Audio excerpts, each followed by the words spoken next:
Moncho Lopes anunciou que vai sair do Futebol Clube do Porto. O treinador, que acaba contrato no final do mês e não irá renovar, fez a revelação na conferência que seguiu à derrota com o Benfica, 63-91, no Dragão Arena e que valeu o título de campeão nacional às Águias. Trata-se assim do fim de um ciclo que começou em 2009 e 2010, quando o espanhol assumiu os destinos dos Dragões. Quero agradecer muito à direção por ter confiado em mim tantos anos e dar-me a possibilidade de disputar tantas finais, ganhar tantos títulos. Não tinha clube e agora tenho clube. Este será sempre o meu clube, seja onde for. Também me sinto triste por esta derrota, por mim, que tenho direito, porque isto acaba assim com a derrota num jogo em que a minha equipa não conseguiu competir. Está falado com os meus chefes. Agradeço muito o interesse deles.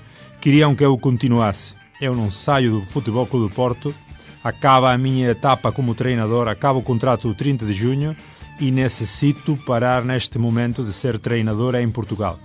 Vou tentar treinar, há interesses de clubes em Espanha, há outras possibilidades. O que vou tentar é não ser adversário do Futebol Clube do Porto. Não estou preparado nos próximos anos para jogar contra os Dragões. O ciclo acabou.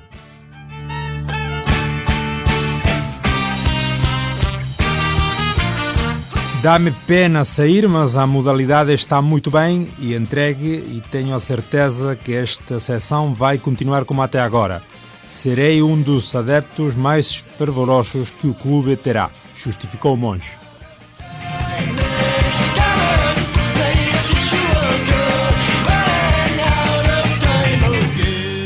Estas eran palabras de Moncho López en 2023, xusto cando acababa a temporada, a época no equipo, na sección de baloncesto do Futebol Clube do Porto.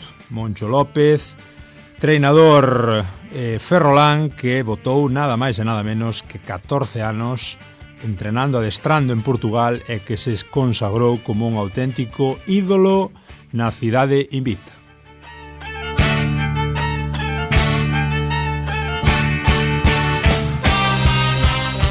Hoxe no Galiportus toca falar entón de básquet, de que hai vida no deporte máis alá do fútbol e toca falar de galegos que son auténticas institucións en Portugal.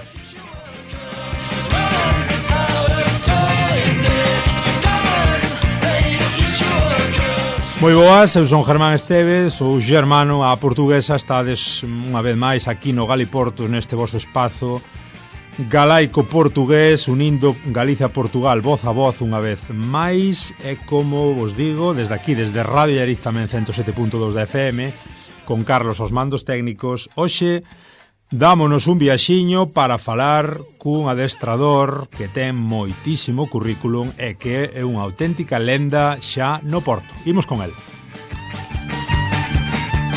Ben, aquí estamos no Galiportus de hoxe. Temos o gusto de presentarvos un convidado moi especial, Ramón López Suárez, alias Moncho López. Bos días, moito bon día, Moncho. Hola, Germán, moito bon día, boa tarde. Aquí no Japón son 8 horas de diferencia, un placer estar contigo. No Xapón te encontras. Que fai Moncho López? Quen é Moncho López para os non moi aficionados ao deporte ou ao básquet? E por que estás no Xapón, Moncho? Un tío de Narón. Bueno, pues sou de Narón, efectivamente. Son adestrador de basquetebol, treinador de basquetebol. Sabes que estou a falar unha mistura de galego e de portugués, que probablemente as persoas daqui un bocadinho van perceber os motivos. Estou no Japón a traballar como adestrador, precisamente, desde a época pasada. E moito contente. Unha experiencia máis de vida. Coñecer outra cultura, se é a parte máis difícil é o longe que estamos da familia, da nosa terra. Mas realmente a nivel profesional está a ser fascinante e tamén a nivel familiar. Porque agora falamos un pouquiño de toda a túa traxectoria, agora falamos de básquet, falamos de lingua, falamos de moitas cousas, pero falas xusto neste momento, nesta última época, nesta última temporada que tomaches esta decisión tan importante de mudarte a canto, 13.000 kilómetros? Pois non o sei, é posible, non? Sí. Me parece que o teu podcast non é especialmente de desporto, non? É multifacético. Exacto. E, por tanto, síntome un bocadiño bicho raro aquí. Ouvin algúns dos teus podcasts, son maravillosos. Tocas moitos temas.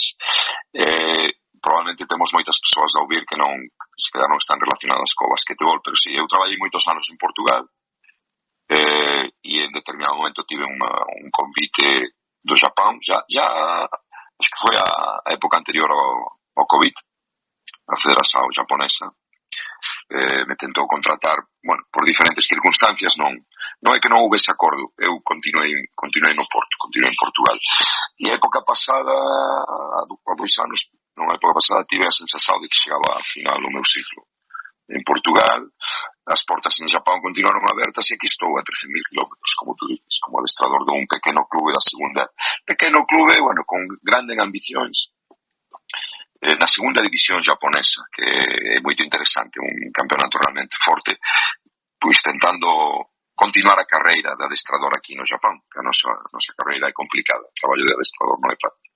Estás en Fukuoka, lonxe das grandes metrópoles, cidade, parece que lín algo por aí sobre ti, cidade cómoda, estás ca familia, estás ben, encontraste nun bo momento? Sí, estamos aquí, estou aquí coa miña muller e a miña filla. Temos, bueno, tamén teño un equipo un xogador español, Pablo Aguilar, para os aficionados se lembrarán del, xogou no Real Madrid, Zaragoza, Valencia. Pablo Aguilar é súa muller, digamos que somos un pequeno núcleo de españois, e tamén está connosco unha das miñas adjuntas, a miña adjunta Isabel Lemos, que traballou comigo no Porto, portuguesa. Por tanto, estamos sosiños, mas con unha pequena familia, digamos, pequeno grupo, e estamos ben. A cidade é fabulosa, como decías, longe das grandes metrópolis, mas non deixa de ser unha pequena grande cidade de 1,5 millón de habitantes, non? Aquí realmente as referencias son diferentes. A un par de semanas estaba a jogar nunha cidade que os meus atletas consideran pequena e ten 700.000 habitantes, non? Bueno, unha cidade perto de Tokio. Realmente esta é outra illa, para quen coñece algo a geografía do Japón.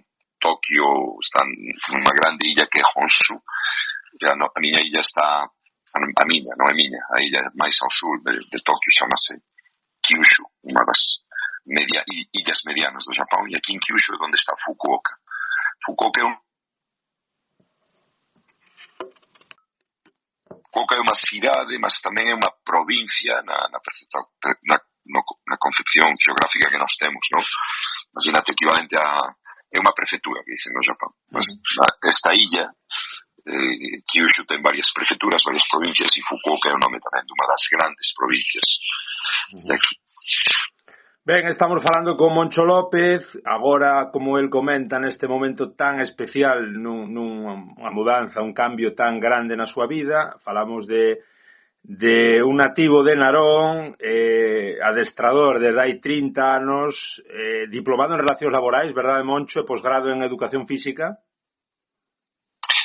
Posgrado en Psicología Deportiva. Psicología Deportiva, que comezas os teus pasos no básquet a nivel un pouquiño profesional en Xixón, pasas polo Leite Río Breogán en Lugo, pasas polo Betis en Sevilla, e tes, digamos, co grosso da túa carreira prácticamente durante 13-14 anos en Portugal.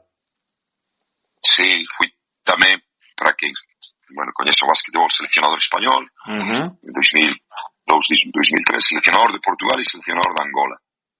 Son un dos poucos adestradores españois, seleccionador de varios países, non?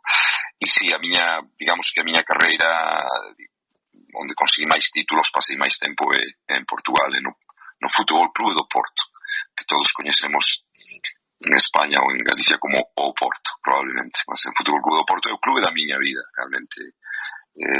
Sendo seleccionador de Portugal, cheguei lá, tive un convite deles e fiquei lá 13 anos e sou máis que un ex-adestrador, sou un grande, continuo a acompañar as súas equipas das diferentes disciplinas, sou un grande amante deste clube e fui moito feliz no Porto, na cidade do Porto e no Fútbol Club do Porto. Breves pinceladas, evidentemente é un podcast, como ti comentas, moi transversal. Intentámonos centrar na cuestión galaico-portuguesa e nas diferentes xentes que teñen tamén estas experiencias tan enriquecedoras.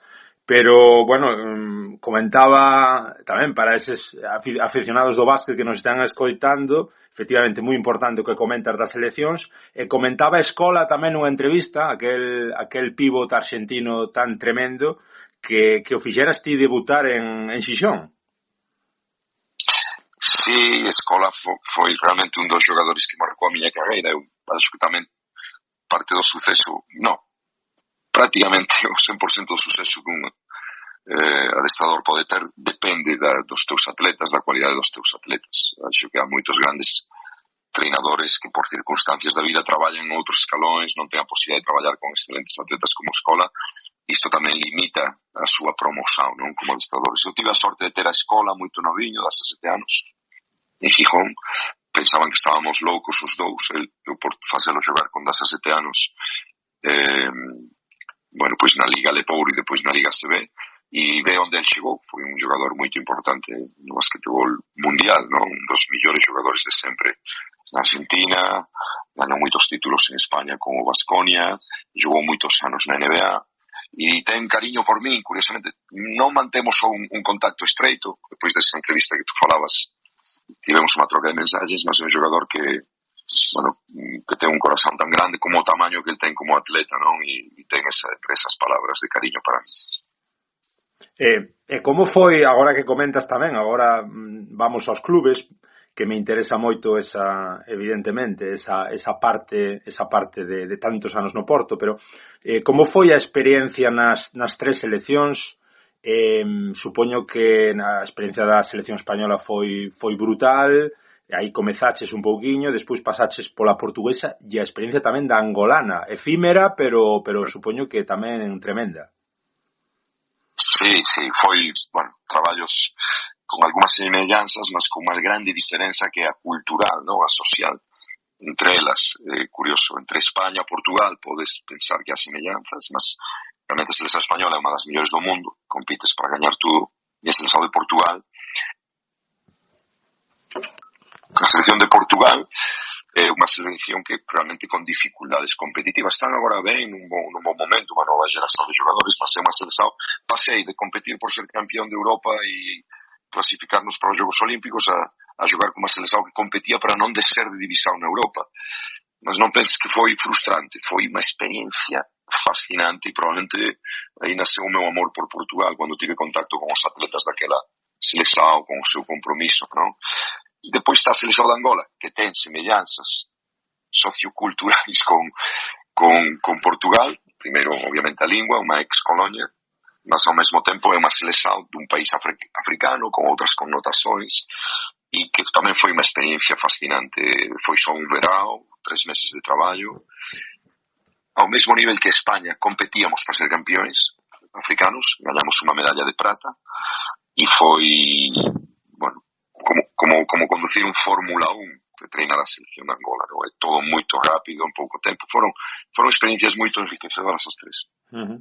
E en canto aos clubes, a gran pregunta que nos ven á cabeza os que seguimos tamén o deporte desde pequenos, comezando esa carreira por Xixón, pasando polo Leite Río Breogán, as portas da túa casa, esa experiencia tamén en Sevilla. Claro, naquela época, 2007-2008, que te chamen de Portugal, moitos, desde o querido Reino de España, pois pensarán, este home está tolo, é un paso atrás na súa carreira. Para ti, sen embargo, no entanto, foi un paso adiante.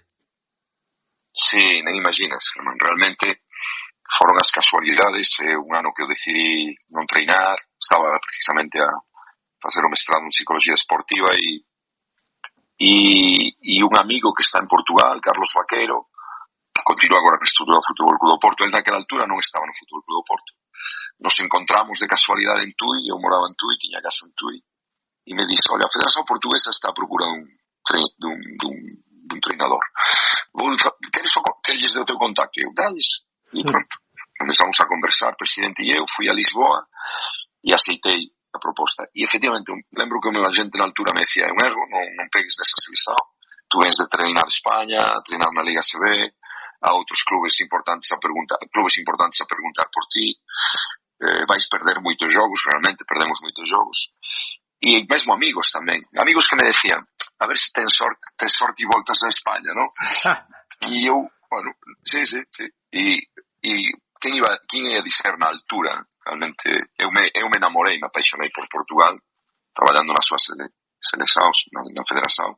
Depois fui para o Futebol Clube do Porto e realmente houve uma altura que pensei, nunca máis quería sair daí, realmente voltaría, é dicir, non é a miña intención inmediata, mas é un clube ao que eu voltaría sempre e acho que o meu futuro probablemente de vida é voltar a Portugal, é dicir, non perdi nunca esa ligação e voltarei. E foron 13 anos fantásticos, realmente, con altos e baixos desportivos, mas fabulosos, non? Eu mellorei moito como adestrador, denome moitas coisas, o coñecimento de outra lingua tamén, outra cultura. Traballei nunha estrutura super profesional, hiper profesional. Traballar no Futebol Clube do Porto é como quen traballa no Real Madrid e Barcelona. Eu non tive esa sorte, non traballei neses clubes, non?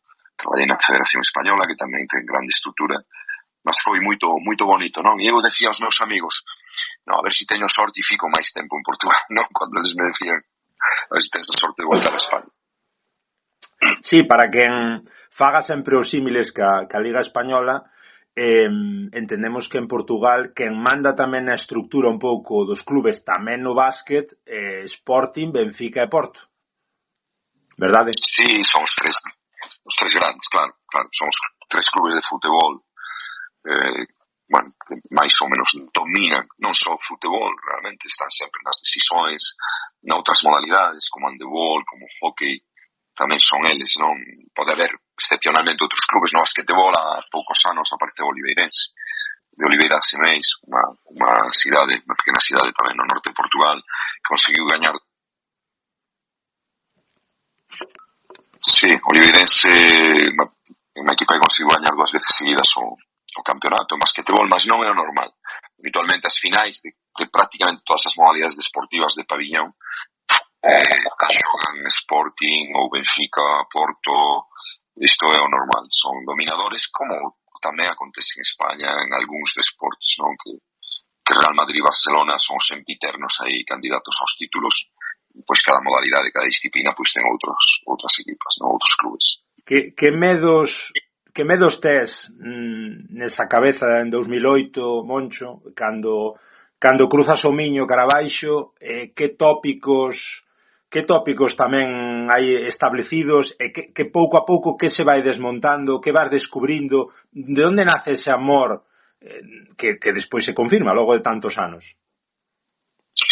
Sí, e tentei ir de cabeza limpa, sen preconceitos, non?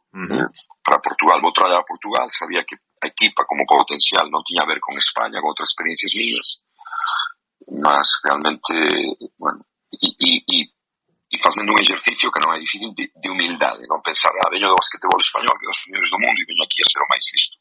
Non, fui lá a traballar, moito motivado, e con outras ambicións máis persoais que non ten a ver co esportivo, que era o coñecemento dunha nova lingua. Eu tiña comezado en Tui a estudar na Escola de Idiomas portugués há moitos anos, que gostaba de ouvir portugués, gosto moito da música portuguesa, brasileira.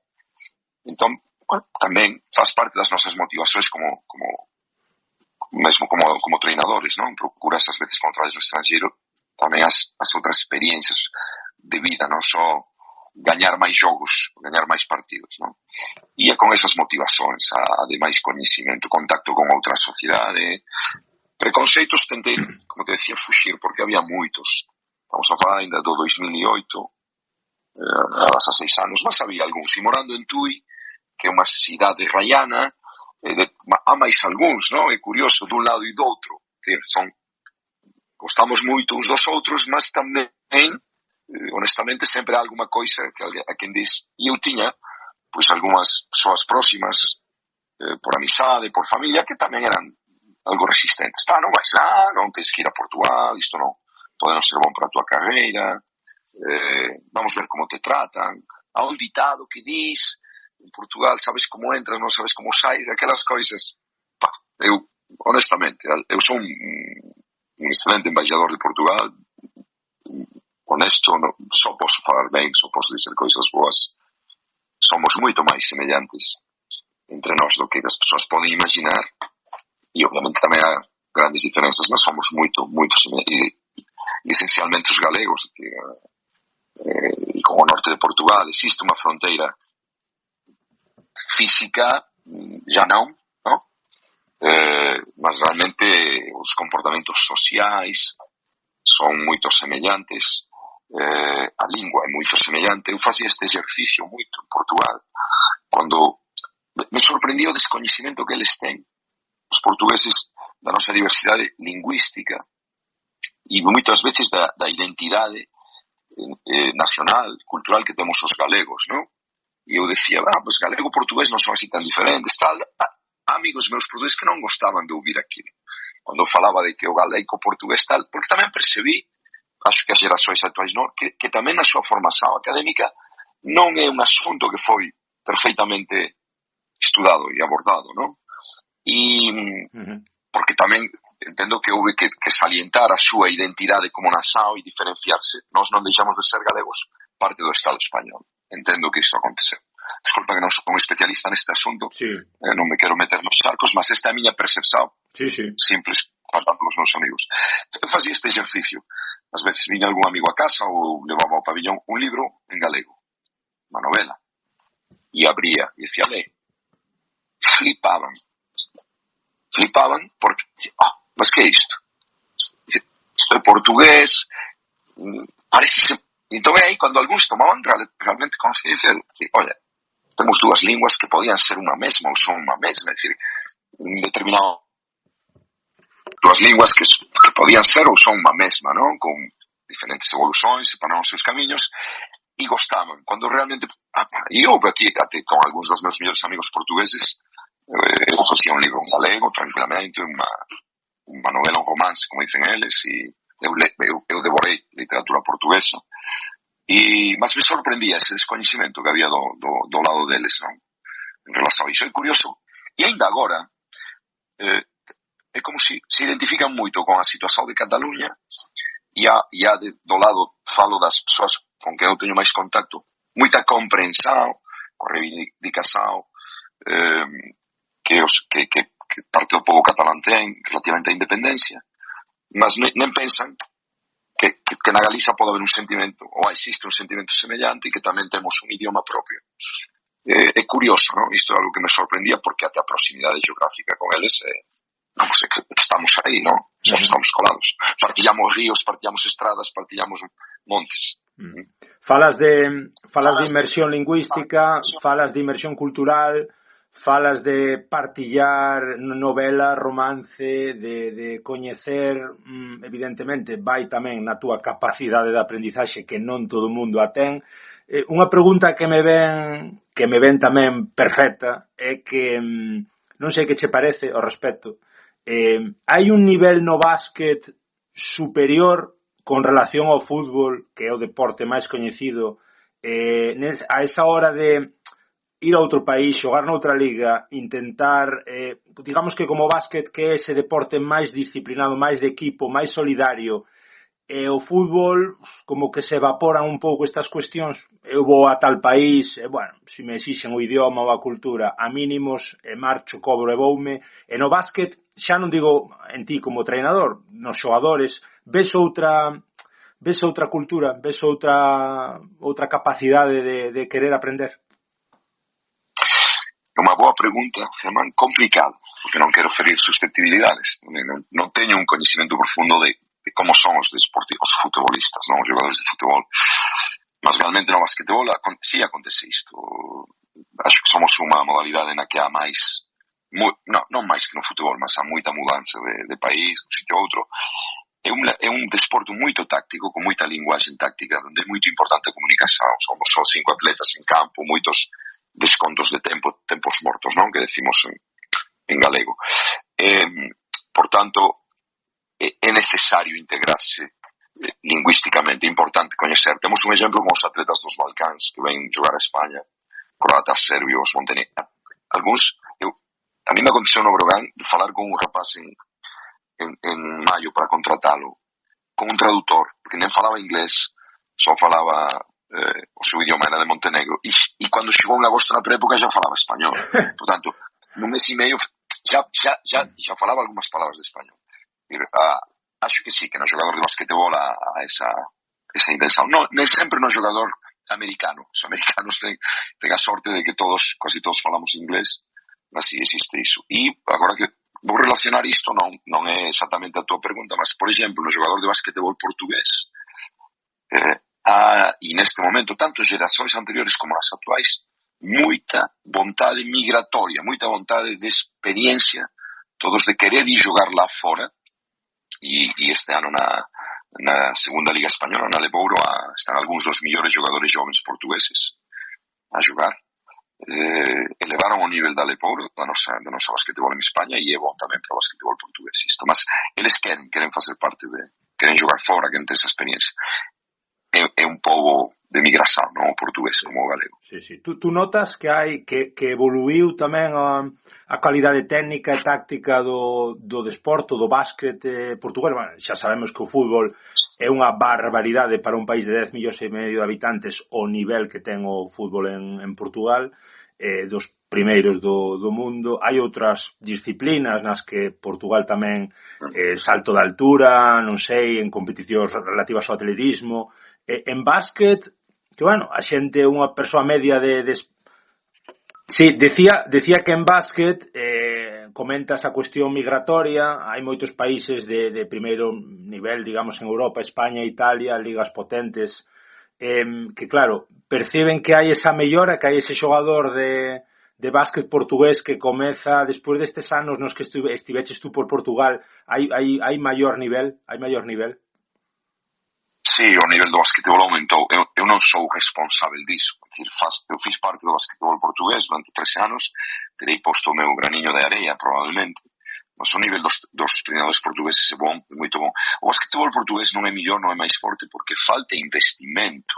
Finalmente, o futebol fagocita todo. Existe basquetebol gracias aos equipas de futebol, os grandes clubes de futebol, e moitos dos clubes de basquetebol portugués son, digamos que, unha disciplina que pertence a un clube de futebol, mas realmente falta investimento nos deportes de pabellón en Portugal, porque podrían ser mellores. O nivel dos adestradores, treinadores, é bom, é moito bom. E neste momento están con unha boa seleção, há un atleta portugués a xogar na NBA, Nemi Asqueta, están estes atletas que falei a xogar en España, e a seleção está a fazer resultados interesantes. Já está a competir a un nivel de, digamos, europeo, já cara a cara con as seleções da Hungría, da República Checa, da Bélgica, já compite as Holandas, que há uns anos tamén se competía, se lles gañaba, mas há un facto histórico antes da miña chegada que Portugal participou nun campeonato de Europa e ficou,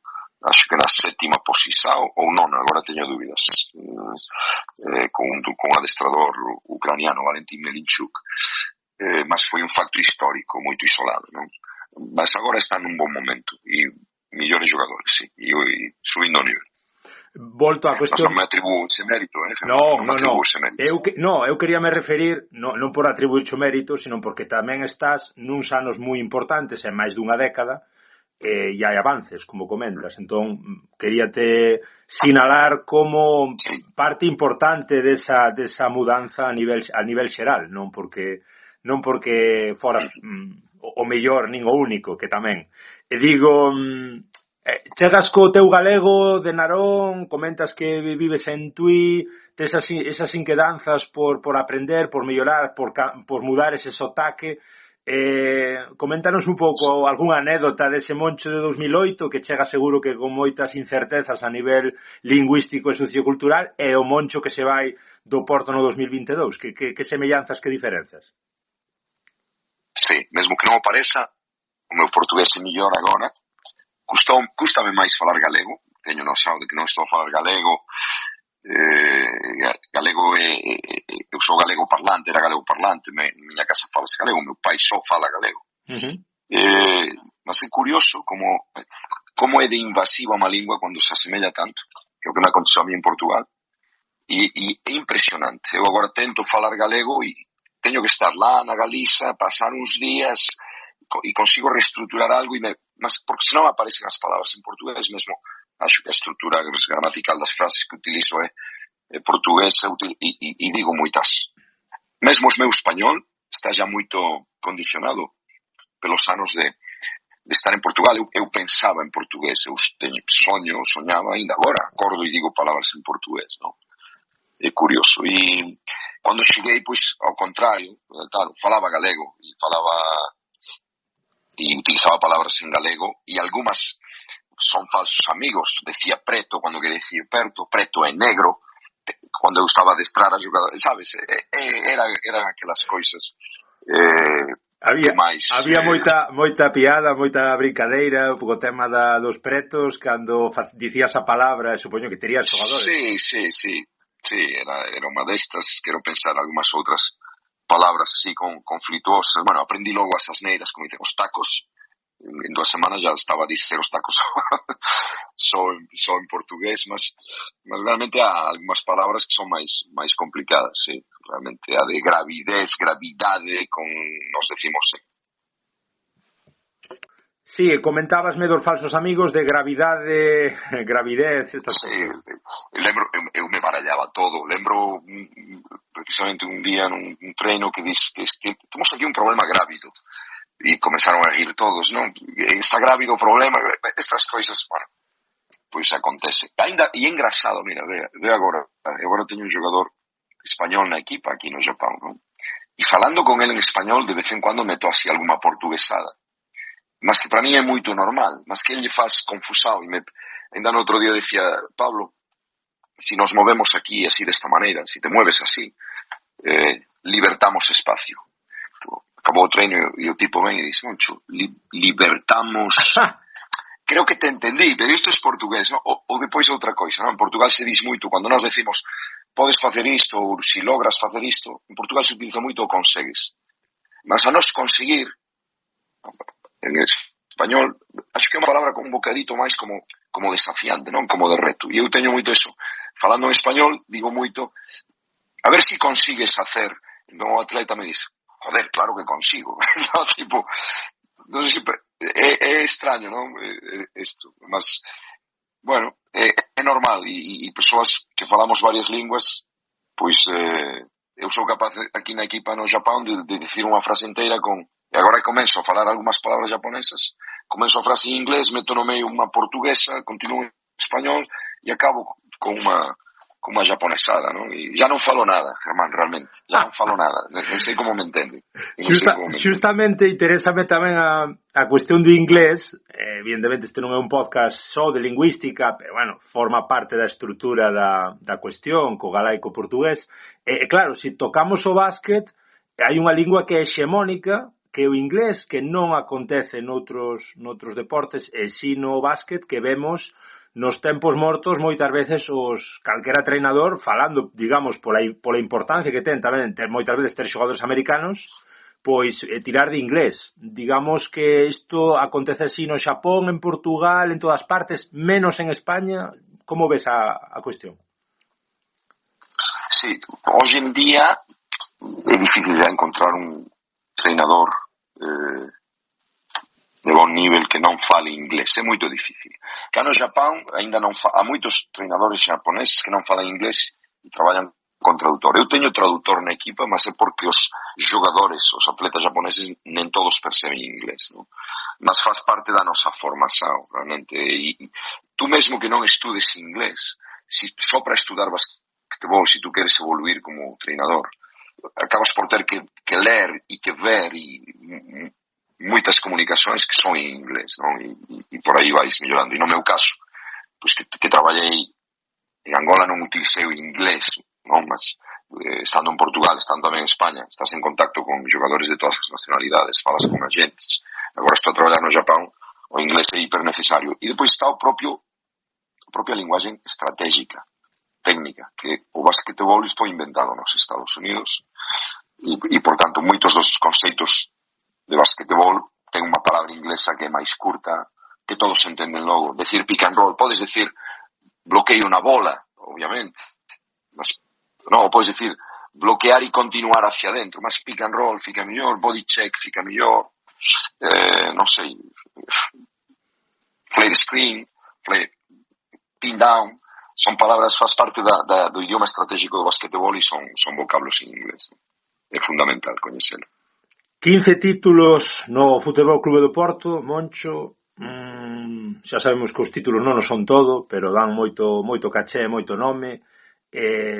Se eu vou ao Porto, digamos, á Ribeira, ou dar un paseo por Gaia, ou a chegarme ali aos aliados, pregunto por Moncho López, todo o mundo vai coñecer?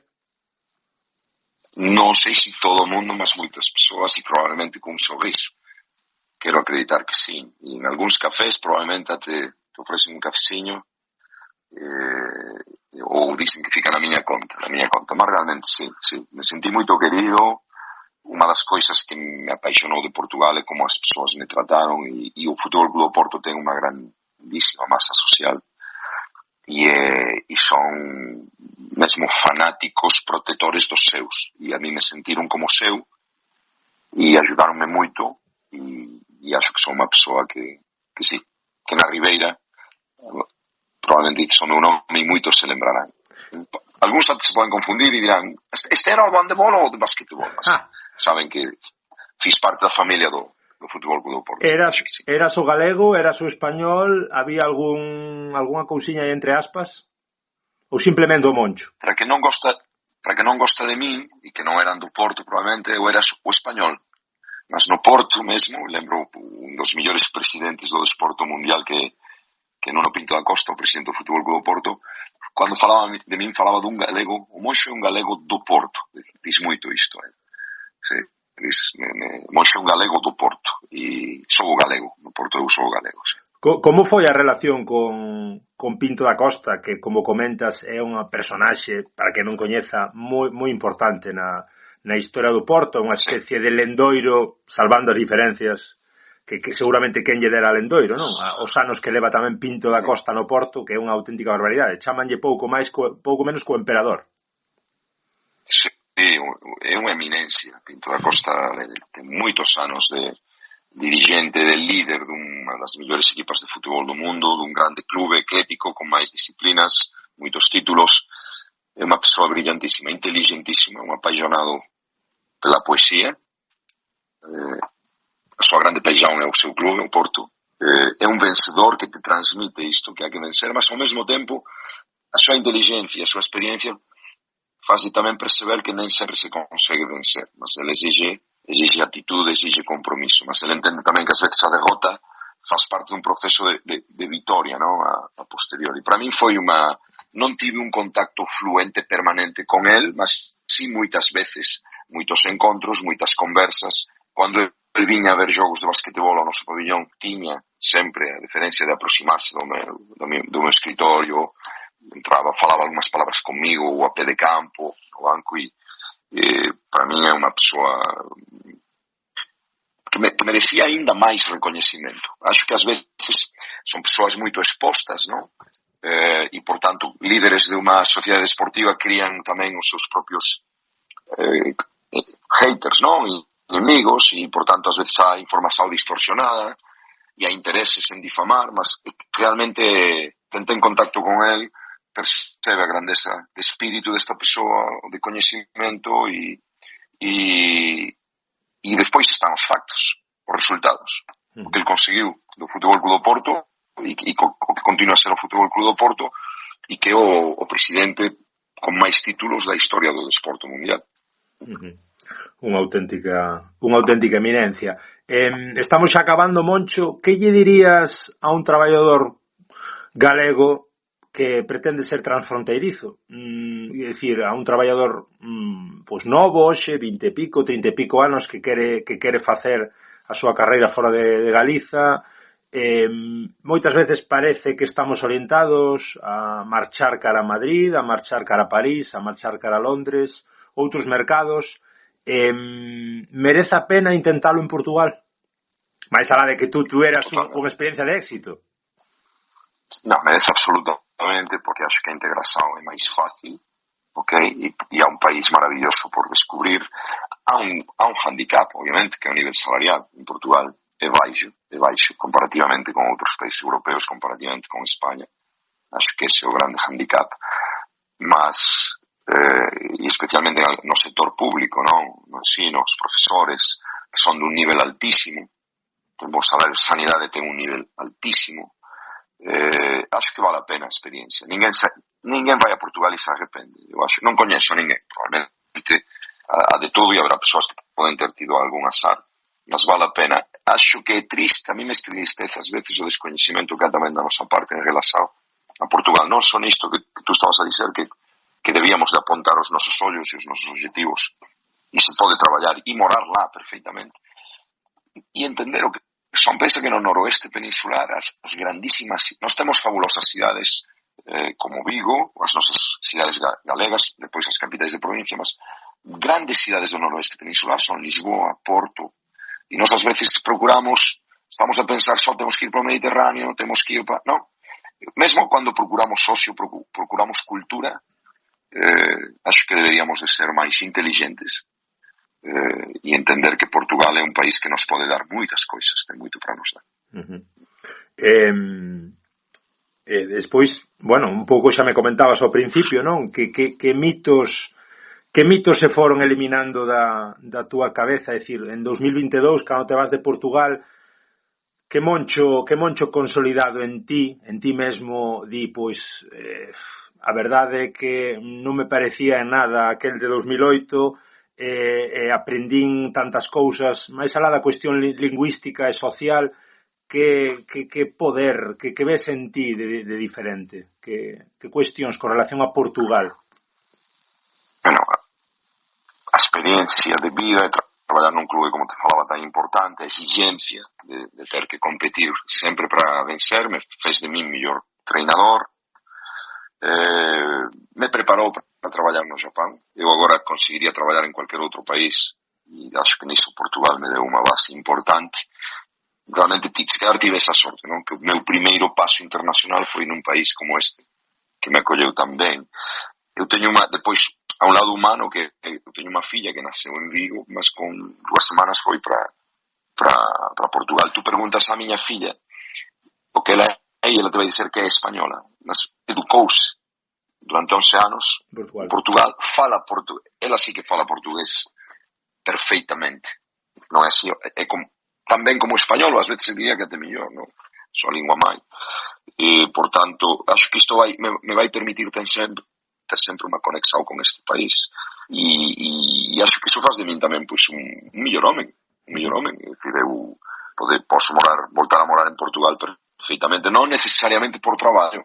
Te digo, se agora pensase no meu futuro, me retiro a descansar, tal, teño dúbidas, Germán, teño dúbidas de se ir morar para Allariz, que gosto moito, ou se ir para... Realmente moraría no Porto, noutra cidade portuguesa, na Coruña, é dicir, tanto, a min Portugal me mudou para ben, como te decía, e depois me tirou. A ver, non quero, como te decía antes, non quero magoar a ninguén, mas Portugal é un país moito preparado intelectualmente, ten persoas moito preparadas en todos os ámbitos, moitísimo, é impresionante, ten un nivel intelectual moito elevado as persoas en Portugal.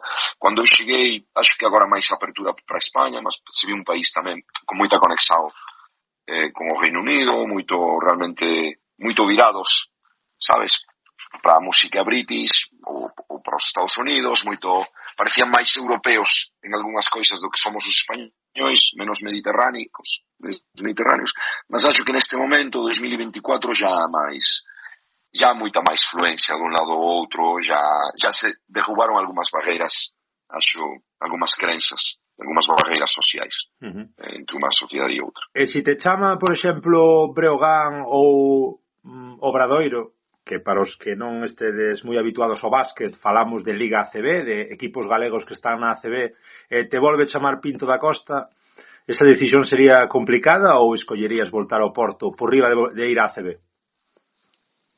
Sin ninguna dúbida, iría para o Porto outra vez. Pois, ninguna dúbida.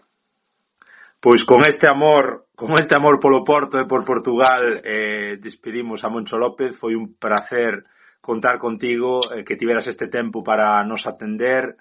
É unha maravilla ver que che vai ben e que tes unha experiencia de vida tan completa con ese paso por Portugal e agora no Xapón. Moito obrigado, irmán, o prazer é meu, obrigado por abrirme esta janela para estar no teu programa, ok, e espero ter estado á altura de outros contidos fabulosos que tú tens. Penso que estiveches de varios triples, estiveches de 3 en 3 sumando, e o prazer foi noso porque queremos tamén tocar moitas temáticas neste programa e ver como lle vai a xente polo mundo adiante, pero sobre todo que conecta tan ben neste espírito galaico-portugués. Moitísimas grazas, obrigadísimo, e até a próxima. Estás convidado en Allariz cando quixeres. Obrigado, un grande abrazo. Conta conmigo, aparecerei por aí. Chao, chao.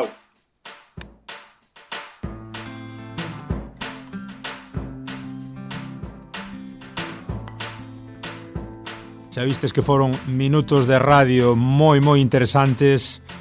Con Moncho López encantounos conversar con el, ver como son as súas perspectivas vitais agora desde o Xapón.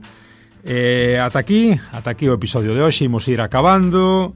Lembrade que estades en Radio Allariz 107.2 de FM todos os sábados de 12 a 1 atendes o programa en directo á noite, tamén de 10 a 11 reposición e o luns de 6 a 7 da tarde.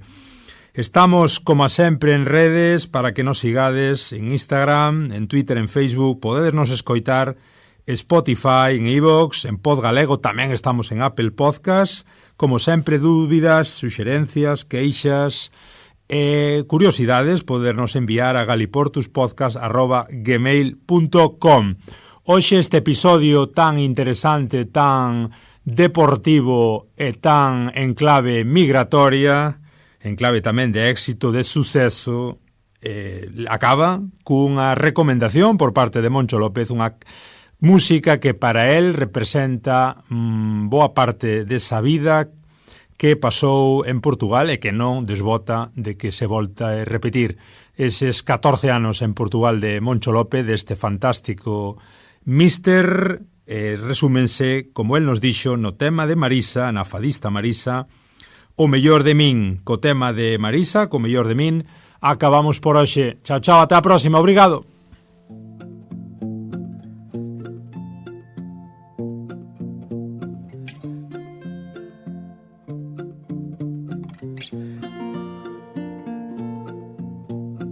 Hoje é semente que dorme na terra e se esconde no escuro que encerra.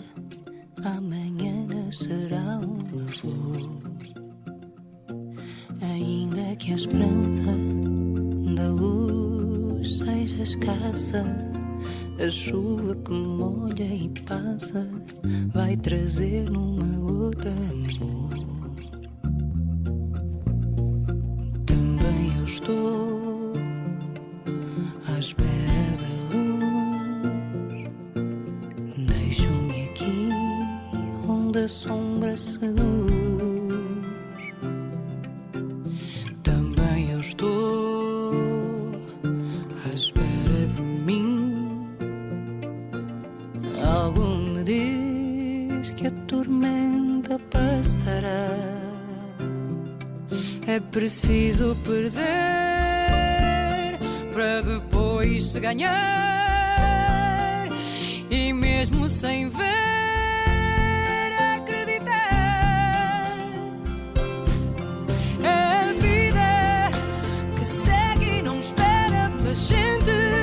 Cada passo que dermos em frente, caminhando sem medo de errar. Creio que a noite sempre se tornará dia e o brilho que o sol irradia há de sempre me iluminar.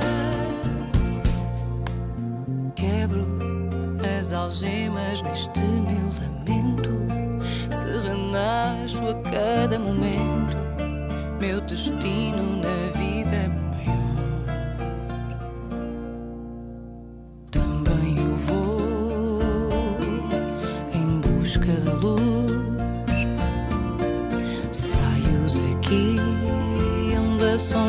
seduz. Também eu estou à espera de mim. Algo me diz que a tormenta passará. É preciso perder para depois se ganhar. E mesmo sem ver, acreditar. A vida que segue e não espera pela gente. Cada passo que dermos em frente, caminhando sem medo de errar. E creio que a noite sempre se tornará dia, e o brilho que o sol irradia há de sempre nos iluminar. Sei que o melhor de mim está para chegar.